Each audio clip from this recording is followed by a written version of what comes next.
Good morning, everyone. I just woke up at the historic Shady Dell trailer park, the coolest place I've ever stayed, when I noticed something across the street as I was checking out. Literally just across the highway from the Shady Dell, something caught my eye. At first, as I peeked under this bridge, I caught a view of this. Look at this! Look at this old police station building! These old-fashioned signs would have caught my eye all by themselves, but when you couple that with these old cars here, oh my gosh, I had to come check it out. I mean, how cool is that, right? Look at this old Ford police vehicle. And how about this, huh? Deputy Barney Fife? This all alone would have been cool, would have been impressive, but then I turned and looked up the street. You guys, what the heck is going on here? See that old 1950s Greyhound bus? It was really hard to tell at a glance, but this entire street is full of amazing old signs and old cars. This may be the coolest place I've ever randomly stumbled across in my whole life. Welcome to historic Lowell, Arizona. Now, technically, we're just inside of Bisbee city limits, but at one point in time, this area was a separate town known as Lowell before it was sucked into Bisbee. Apparently, what happened was most of old Lowell was destroyed to make way for that huge pit over there where they were mining for copper, the lavender pit. But this one main street called Erie Street escaped the destruction, and some local people started something called the Lowell Americana Project and started putting it back into its 1940s/1950s shape. Dude, Erie Street indeed. It looks like this bus pulled up to an old Greyhound station, let off its passengers, and everybody else just escaped and left town. This is mind-blowing. I've never seen anything like this. Not on Route 66, not anywhere. I've seen plenty of Old West ghost towns and places set up as Old West ghost towns, but I've never seen anywhere set up as a 1950s ghost town. You ever see the movie Pleasantville? It's like the whole town of Pleasantville was suddenly abandoned and just recently rediscovered. Look at that. No life like Lowell life. Oh my gosh, ain't that the truth? Look at this. Every corner you turn, there's something else to see. From what I can tell, there are a few businesses operating here. Most notably, an old motorcycle repair shop up the street. There are a few modern cars going up and down the street, but look at this truck over here. Even the semi-trucks are vintage. Wow, maybe the people in Bisbee are used to seeing this, but I can barely wrap my mind around what I'm seeing. This is everything you would hope to see on Route 66, but let me tell you, there's nothing quite this elaborate on that highway. It's almost like back in the 40s or 50s, they were testing nuclear weapons out here, and one went off too close, and they had to abandon the town. I mean, this looks perfect. It looks like a movie set, like I walked onto the set of Back to the Future. And actually, according to something I just read while I was walking over here, they actually filmed Stephen King's Desperation out here. Not to mention a low-budget William Shatner movie, Groom Lake. You can tell there's some motorcycle fans around here. Just look at this old building set up as a Harley-Davidson shop. Oh, wow, look inside. Dude, with all these old motorcycles sitting in there, it feels like you could just walk in and buy one. Wow, look at this old karate dojo building. It looks like it was actually used as that. Since there are real businesses here, it's really hard to tell what's reality and what is just set up. Especially when you turn around and see this old Chevy parked out here. Whoa, next to the karate dojo, past this old Studebaker truck is something awesome. It's the shell of an old dime store. These things used to be all over the place. It's sort of the old-timey version of the 99-cent store. Somewhere you could go for a bargain. Only the mannequins are left now. Ooh, creepy. Dude, I am seriously impressed by the sheer amount of old cars out here. You got Studebakers, Ford, Chevy, Dodge. Where did they all come from? Just seeing a street with this many older cars would impress me,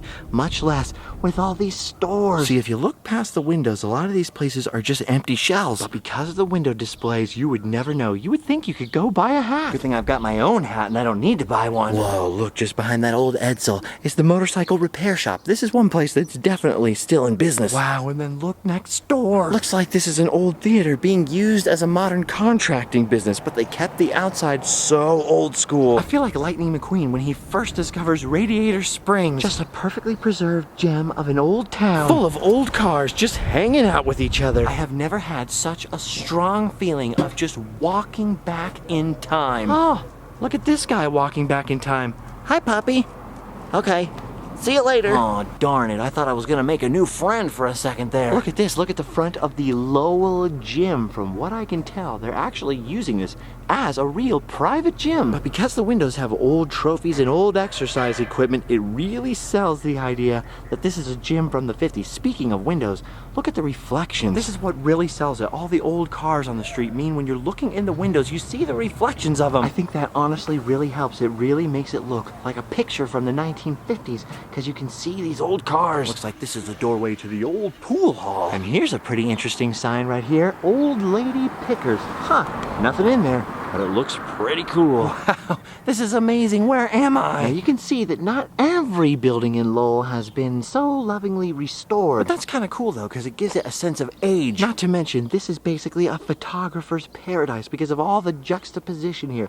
Look at this old building. This one's been very restored. Look, part of it is the Bisbee Breakfast Club. That is pretty cool. I've been seeing people stop in there to get their breakfast. And over next door, more old motorcycles. Hey, and our friend the dog looking for some shade. Hey, puppy. Want to be friends?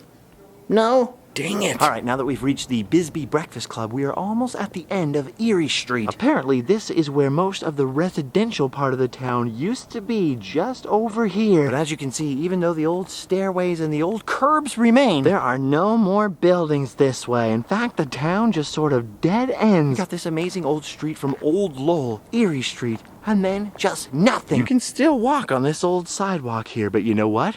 This is where the sidewalk ends. Because the rest of the town was destroyed to make room for the pit. Just look at the size of that hole. It's the end of the earth. The lavender pit used for copper mining way, way back in the day. You see these kind of places in Don't Pollute, the World's Coming to an End videos, but I've never seen one quite like this in real life. Bisbee is just over there between those hills, man. In this area, I gotta tell you, I've seen so many mine head frames, old mining tunnels. Actually, if you look over that way, just across the road, you can see 3 gigantic circular structures. No idea what they're for, but they're definitely left over from the pit days. Dude, Erie Street is one of the craziest places I've ever been. And look over here at the end. That's not the end of the goodness. When you turn the corner, there's even more old buildings and a huge parking lot for what I think is actually a bus stop, so a lot of people do a parking ride here. These buildings don't have any fake setups in the windows yet. This looks like an old bar to me, but this is still really cool. You can see the old curbs, the old drains. And backing up to Erie Street, you can see there's this whole crazy alley down there, which I'm not going to explore right now because there's a bunch of people down there doing stuff. How epic is this? It's like somebody abandoned Hill Valley and I get to walk around in it. Oh, I love seeing old hand-painted signs. Looks like some of these buildings haven't been used in quite a while. I wonder who painted this outside the door and if they ever visit their old artistic creations. Anyway, like I said, most of these buildings are abandoned, but that doesn't end all of the Americana stuff, because around the corner again is the old filling station. Look at that. Oh, you got Captain Duncan Winchell's patrol car. And look at that on the front, Sturgis Patrol. Can you tell there's some bikers here, huh, Sturgis? Wow, look at the gas station though. I have always liked old things, old abandoned buildings, old restored buildings. But Route 66 is definitely what turned me on to old gas stations, old oil cans, old signs. Oh, this one's set up so perfectly. Look, they got the rack of old tires there, the old Pepsi machine, and check out that caddy. Oh man, they don't make them like they used to. All I want someday is a car with sweet tail fins. When I was a kid, I used to wonder why people always talked about the old Cadillacs. Well, now I know. Look at them. Those were some fine-looking automobiles, man. The heyday of the American car. I really love that they themed this one out and done it all as a Shell station, complete with the old, cool-looking Shell gas pumps. I love that this whole building has an almost post-Art Deco, streamlined modern look. Oh, I'm sorry, is that streamlined modern? Just look at that. Look at the way they put so much design and care into even simple things like gas pumps back then. Now looking at the signs out here, I almost bought that this was a business that would open sometime. But a quick peek inside shows me that that's probably not the case. That is wild. Look at this. Here you go. The Lowell Americana Project. And here are some of the sponsors. I never thought I'd see any place quite like this, especially parked next to a huge, gigantic, unbelievable, honestly somewhat terrifying looking pit. Ooh, look at this sign right here. Skull and crossbones. That means danger. You can see some of the old mining buildings in the background there, and behind the Shell station you can see some of the old Lowell buildings that haven't been restored and didn't fare so well. And oh, there's those circular structures I was talking about over there. I wonder what those are for. Especially combined with the pit, this has to take the cake as the craziest, most post-apocalyptic looking town I've ever seen. Part of it looks just like a straight up ghost town, and the rest of it looks like Andy Griffith or Elvis Presley or James Dean or heck, even Lucille Ball just might pop out of one of these cars at any moment and greet you. All right, that's it. It's official. I am adding Lowell, Arizona to the top of my must-visit list. If you're ever down visiting Tombstone, come on down to Bisbee, only 30, 40, 50 minutes away. Stay at the Shady Dell just under the bridge there and make sure you come by old historic Lowell. Dang, I really wish they would put some kind of donation jars in the mail slots of these buildings or something, because this really deserves to be improved and continued. This place is amazing. All right, as much as I want to stay here in the Lowell time warp for the rest of my life, it's honestly amazing. They should build apartments around here. It's sadly time for me to go. Goodbye, Lowell. I have the feeling that I'll have dreams about you for the rest of my life. Darn, too bad I can't take that old Greyhound out of here, huh? Or maybe this old ride. But no, it's back to modern Americanness for us. So we'll just fill up on some gas really quick And head on down the highway. I have a long drive ahead of me, and I really honestly wasn't planning on doing any filming today, but come on. If I didn't take a gander at all that, I wouldn't have been doing my duty. All right, goodbye, old Bisbee. I'll be back again someday. Right now, I gotta head back past old Bisbee, back past old Tombstone even, back up to Benson, and then east. Of course, there's no way I can cruise this way down the interstate without stopping at the place with all the signs. One of my favorite places of all time. The Thing! Whoa, they've got a whole new sign. And apparently now, or in the near future, they're gonna have an all-new museum. I've been coming out here for just about 20 years, and the exhibits have never changed, so that's exciting. Wow, a lot of changes. Even the whole entrance, even the building has changed. Look at this stuff. Crazy. Whoa, they've made the store a whole lot bigger. The museum isn't open yet. They're redoing the whole thing. It'll be open soon. I still had to grab some bumper stickers, though. Wow, after all these years, one of my favorite places is changing. As if I needed any more reasons to come to Arizona, huh? You guys bored of driving yet? How do you think I feel? Driving across southern New Mexico is a commitment. New Mexico is a big state. Back in the band days, this was the section that was like the hardest to get through, but at least there were multiple drivers to switch out. Julio's sleeping in the back. He refuses to drive. Well, it's taken me all day, but we're almost all the way across the state. And all this driving has made me incredibly tired. So you know what? Maybe it's time to think about finding a hotel.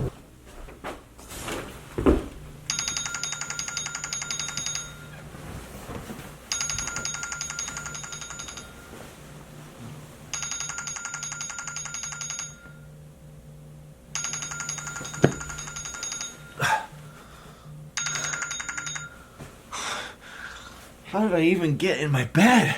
Oh. Julio! Oh, thanks, little buddy. I really appreciate that. Oh my gosh, I really needed that sleep. But now, last but not least, we go somewhere Julio wants to go. Okay, here in Las Cruces, New Mexico, just off the side of US Highway 70 is something amazing. Holy chicken, Julio, you were right. This is awesome. It's the world's largest chili pepper. It's 47 feet long and made of 2.5 tons of concrete. Would you look at the size of that pepper? Wow, that is an impressive gargantuan pepper. Oh my gosh, I was told it was made out of concrete. Feels pretty solid. Look at this thing. It's like a fire engine or a giant boat. That is unbelievable. It's parked right out here in front of the Big Chili Inn. This is incredible. I wonder what it tastes like. Ooh, muy picante. And on this side, ooh, muy caliente. Wow, a 47-foot chili pepper. Julio, you were right. This is awesome. Okay, smile. Gonna get your picture in front of it. Ready? Ooh, fun pig. You should pick our destination more often, Julio. That is amazing. There's something special about seeing the world's largest anything and the world's largest chili pepper that seems pretty random from what I understand. Inside the courtyard of the hotel, they have chili pepper plants like randomly planted around like a little chili pepper garden. I know the hotel's changed hands a few times, but boy, those old owners that built this must have really liked spice. Imagine how much salsa you could make from that thing. Look at those. They got little chili pepper cutouts on the hotel over there. They got the world's largest chili. And then right next door over here, you've got a pretty rad looking mid-century diner. Ooh, the Pancake Alley. There's actually a lot of little old, somewhat run-down motels on this street. The Big Chili Inn is honestly one of the nicer ones. And that's all because this is old US Highway 70. Most people take the interstates now instead of the old US highway. So much like old Route 66, you got a lot of old, kind of forlorn looking hotels, but some of them are very cool. Wow, that's awesome. The world's largest chili pepper. Right here in Las Cruces, New Mexico. Pretty cool, man. Look at that. The world's largest chili pepper. Not something I was expecting to see today. Thanks, Julio. Oh, and in addition to this huge red pepper, I just noticed that right over here in front of this unused building, they've got a smaller little yellow pepper, like a banana pepper, a peppercini. as far as I know, this is the world's largest peppercini. It's not quite as big as the other one, but would you look at the size of that pepper? Oh, I love this guy. All right, gang, these peppers are just spicy enough to get me in the mood for some more adventure, and unfortunately, We've run out of time on this installment, so stay tuned or subscribe if you haven't already. and we'll see you guys next time. They've done their duty, Julio. They can... Exactly.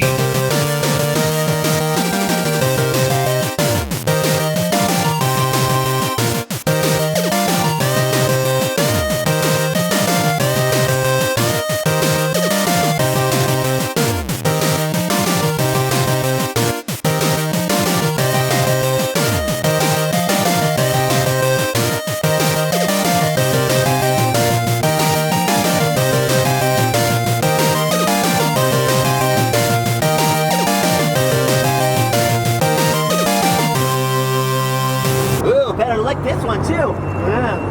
Oh no, Julio! I just realized I just licked this pepper and I don't know what kind of pepper it is. What if it's one of those peppers that makes you trip out, man?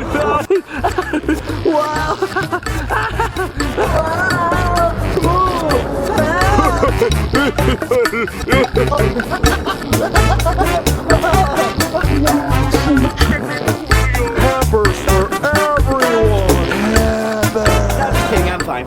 Let's go, buddy.